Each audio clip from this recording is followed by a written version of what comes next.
Kapalaran ng Sagittarius ngayong araw ng April 9, Sagittarius.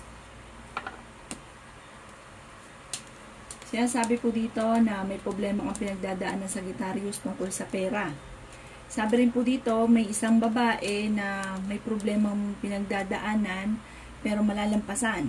Ito daw pong babae na Sagittarius ay mahiyain, mahilig mangarap, at saka malakas ng karisma. Kaya sabi rin po dito na maaaring merong malaking magandang pagbabago, magandang oportunidad na darating sa buhay ninyo. Kayo daw po ay masipag at madadagdagan pa ang inyo pong kita. May bago kang kakilala na paparating, huwag ka masyadong kakalapat dahil mabilis ka nakakainggitan ng inyong kapwa. Maaaring magkaroon din ng pagtatalo tungkol sa pera. Malakas nga po ang inyong karisma. Matalino daw kayo at may maganda kayong kapalaran na naghihintay. Sinasabi rin dito na may mag-a-attempt na manloko tungkol sa pera. Mag-iingat sa mga taong nakakasalamuha. Sabi rin po dito, maaaring ikaw ay machichismis, huwag ka daw pong panghihinaan ng loob, huwag mo nalang papansinin.